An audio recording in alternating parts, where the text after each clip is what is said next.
Now, parallelism also appears in Arabic cultures and the way they present reality, especially Arabic-speaking cultures.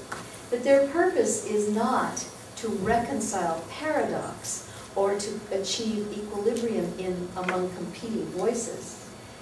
So let's take a look a little bit at Arabic culture and how it works. In order to understand Arabic-speaking cultures, we really have to focus beginning on the language. I guess I kind of did that in a way with the Chinese as well. There are many Arabics in the world, of course. And argumentation does seem to have a long history in Arabic speakers' cultures, although we don't have a long history of written records. Some of the earliest written records were poetry, which I'll come back to in a minute. Bedouin tribes were thought to have the purest, I'm sorry, that's misspelled, it should be EST, the most pure Arabic, and that was the language in which the Quran was given, and is still considered to be the best kind of Arabic, the ones used by classical Bedouin poets, the least contaminated by barbarian languages. I'm sorry about the spelling, I'm going to move right on. Arabic is, like other Semitic languages, a triradical language. That means that words are constructed with 3 consonants in the root. So KTB, for instance, are the roots that mean write, and they produce the word book. Important for us, in a sense, as talking about constructing arguments. Kitab, they also produce katib. You can see just the vowels change around the consonants. Kataba, he wrote. Kutiba, it was written. Yaktuba, he writes. Maktub, written. Kutub, books, plural. Maktaba, correspondence, and so on. You can see a whole long list. And so that's a characteristic of the language that obviously you can tell with so many sounds that are similar in words that are related to one another. It's possible in Arabic language to have a lot of rhyme and to have words of about the same length that recur. And so rhyming and rhythm are important in Arabic. Now let's talk about the culture. It was a Bedouin tribal culture, and the nomads moved around a lot, and the headman, who was at the top of the tribal hierarchy, was the authority. Obviously in that kind of constantly changing environment, you need to have some strong authority. It's not a situation where everyone can be involved in all the decisions that are made because there is so much uncertainty in life. When he spoke, his word was it. No fixed buildings. There were cities, and the tribes gathered in cities for special occasions, certain times of the year. And in fact, there were, as I'm going to say in a minute, some poetry competitions that took place in cities. Now, what we know about the argumentation of pre-Islamic Bedouin culture is rather lean. We don't know a lot about it, but we do know that the voice of authority was important in making an argument. It's so because I say so kind of thing. Typically the qasidas, the odes, the poetic odes from the pre-Islamic period called Jahiliyyah, begin with a stop in a desert journey, and then there's some abandoned rest station. It's just a place where there aren't any people, and there are reflections on the part of the poetic voice of the things that happened there before, often an amatory intrigue, and then anguish of loss, and then bravery of people. So the poetry was a way of distilling the values of the culture for its people, a way of expressing what was important, and what was important especially in the heroes, the people who were at the top of the hierarchy, the tribal leaders. And the patron was a person who was also honored in the odes.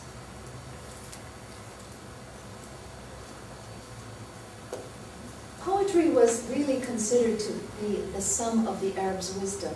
It was the source of their wisdom. And according to scholars of poetry, they began their affairs, and with it they ended them. So poetry was the expression of what was most meaningful.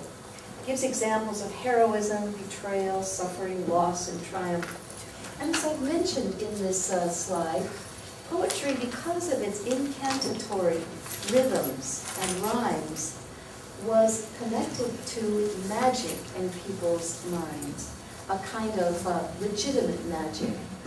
And some poems allegedly came directly from the magical, supernatural characters that inhabit the desert, the jinn. One of the most famous historians of the Arabs says, "Eloquence, that is, the ability to express oneself forcefully and elegantly in both prose and poetry, together with archery and horsemanship, were considered in the Jahiliyyah period one of the three basic attributes of the perfect man." So being able to create poetry and being able to recite it, because mostly this poetry was an oral tradition. There is some evidence that in poetry competitions in Medina, poems were hung on banners on the walls of the city so that people could walk through and then decide who won the competition among the poets. But for the most part, poetry was transmitted orally. And of course, the nature of the language lends itself well to that.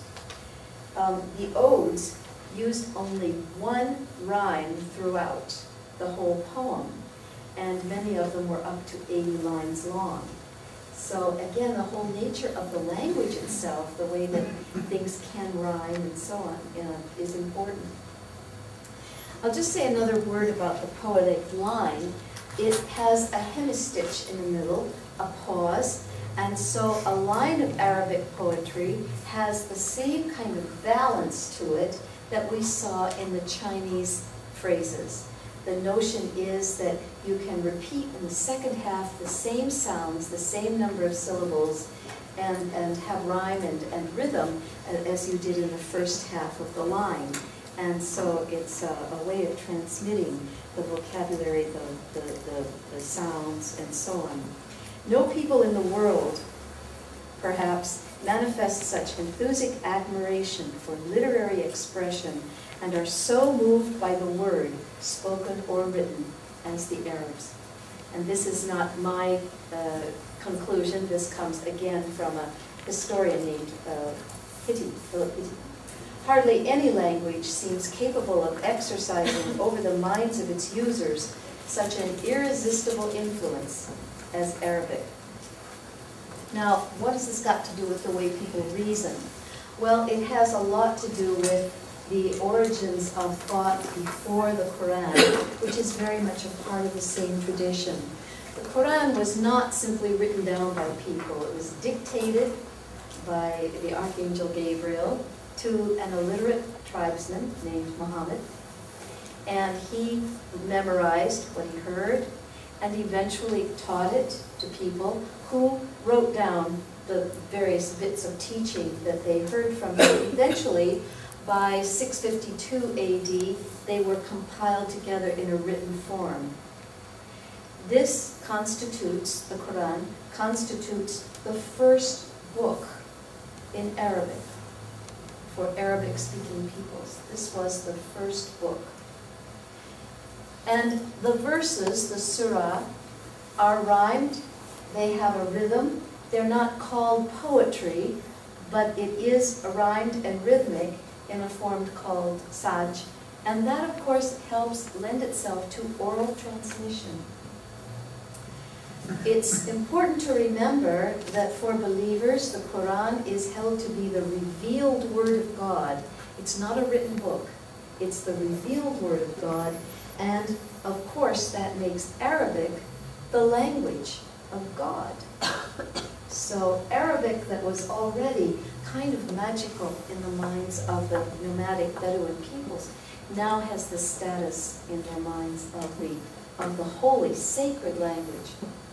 Still today, the purest form of Arabic is recited because it is more likely, according to Arab scholars, to be uncontaminated if it's recited the way it was received. So you learn as a child to recite the Quran, and you remember it all your life that way, that you learned it and you can pass it on. Whereas if it's written down, it's more likely to be corrupted. A view not held by Western argumentation makers. Let me take a look at this, reasoning Arabic and Islam. Understanding the Quran, at least for 2 centuries after it was compiled, meant understanding the linguistic and grammatical aspects of Arabic. So the earliest scholars, in the sense of people who wrote books, wrote about the Quran, and they wrote about its grammar. And that's because that was the way to understand it. So here is yet another route towards truth, towards meaning, is through grammar. And grammar of Arabic, which is the holy language of the Quran. And the truth is contained in the Quran. Intellectual curiosity meant a desire to know the Quran. Not the Greeks' desire to know for the sake of understanding the world around them, not the Chinese desire to understand balance, which was translated to social harmony, but to understand the word of the Quran.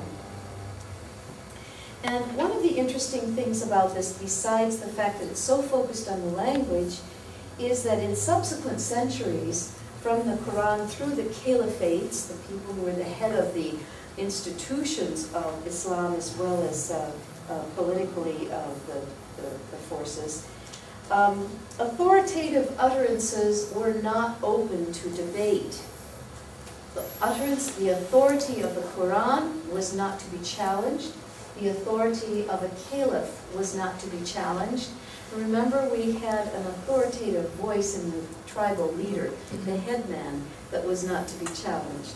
So this develops a ground for a claim which has to do with the authority of the speaker.